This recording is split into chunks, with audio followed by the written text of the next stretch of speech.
Hi, I'm Jennifer Bardot, and I'm the host today as we'll be talking about GRIT. And GRIT stands for Growth, Resilience, Intention, Tenacity, which leads me to introducing my guest, who is a contributing author in Intention. So I want to introduce Maureen. So who is Maureen?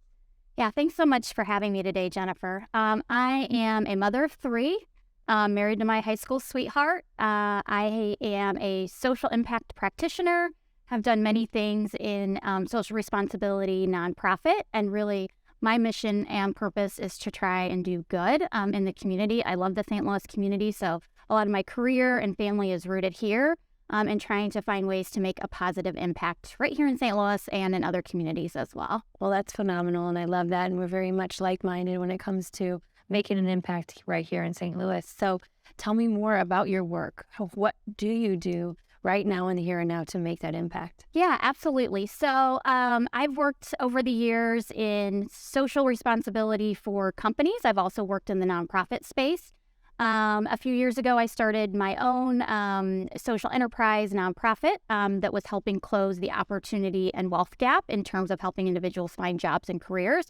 Currently today, continuing to volunteer and do that work in the community, but working in corporate social responsibility for a high growth company, focusing on sustainability, corporate philanthropy, and diversity, equity, and inclusion. So diversity, equity, and inclusion has also been rooted in all of the work that I've done over the years, because that's a really important mindset to have as you're doing work in the community. Absolutely. And I think inclusivity is huge. And I think it's just a thread of throughout GRIT. Yes. So I would like to know more about what your chapter is looking like for Intention. If you could give us like the Cliff Note version. Yeah, no, thank you. Obviously, it's still a little bit in the works, but my theme, and really when I think about intention, we talk about it as a purpose, a plan that we all have. And I think what I've learned over the years, especially being in roles and even in my personal life, trying to do good, make an impact, be helpful, sprinkle a little magic here and there to make the world better, is that sometimes you can have the best of intentions and you can want to do good things, but your impact doesn't always match that. And so really it's about my journey, even from kind of growing up and realizing the things that I wanted to do or the things that I was interested, and becoming more self-aware about, okay, this is the impact I want to have, but how does that match up with my intention? So, examples I can think of this, one thing I talk a little bit about in the chapter is I've always been a big animal lover. That was huge to me growing up. And, I was the gal that would pull over on the side of the road and chase the dog down. And, even in an instance where that didn't turn out the way I wanted, didn't actually end up helping the dog as much as I wanted. And so that's left an impact on, again, good intentions, but maybe the outcome isn't what you want. And kind of that self-discovery of coming to terms with that and hoping to help people take away a little bit about self-awareness and making sure that as you're finding your purpose, you're planning your intention, you're always keeping your eye on the peripheral outside of that pathway that sometimes you can be very narrow-minded about, and understanding how does that make an impact on others, and is it really going to be the impact that you want to match up with your intentions?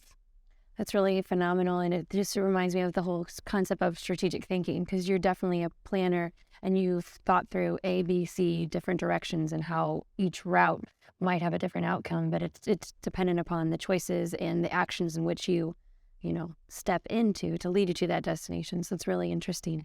That's one of the three pillars that I described as intention, was strategic thinking. It very much sounds like that's your mindset as well. So I heard you also say that you're a mother of three. So being such a go-getter in the community and so focused on making an impact, how do you create that balance? Oh, that's a great question.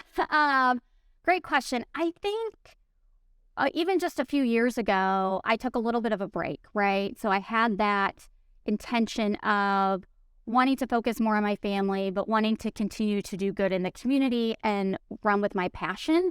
And I think finding balance is all about just being that role model for your kids and what you want them to see. So even when I started my organization, Fair Start, it talked a lot to my children about it and what I was doing and why it wasn't important. So they really understood that when you're away or you're busy doing things, that it's really for a higher purpose.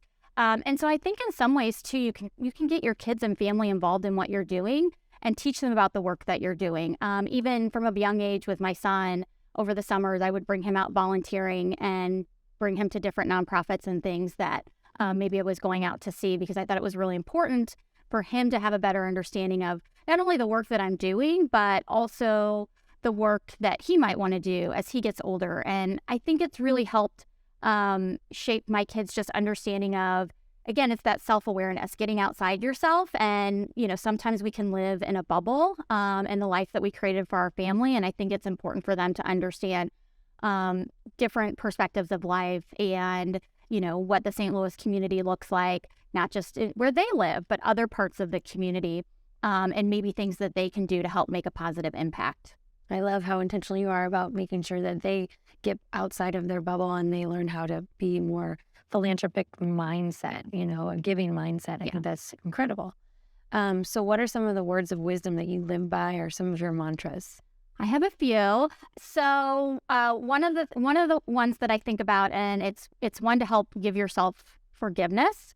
I love Oprah, and very simple, when you know better, you do better, is one that I've always thought of and lived by. Not that you should always have an excuse that you didn't know, but I think an understanding of, and it helps you also think of having the best intentions, that other people have the best intentions, and always continuously learning. So try to learn more so that you can continuously do better.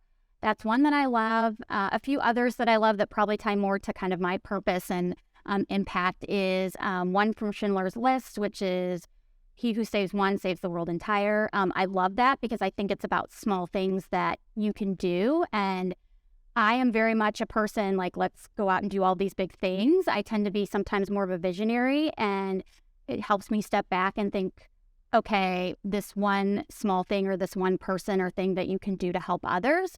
And then I think also tying to that, one by Gandhi, that is in a gentle way you can shake the world. And again, ties to the same kind of thought process of these little small things we can do in our everyday lives, and not always having to go out and do great big things and solve every world problem.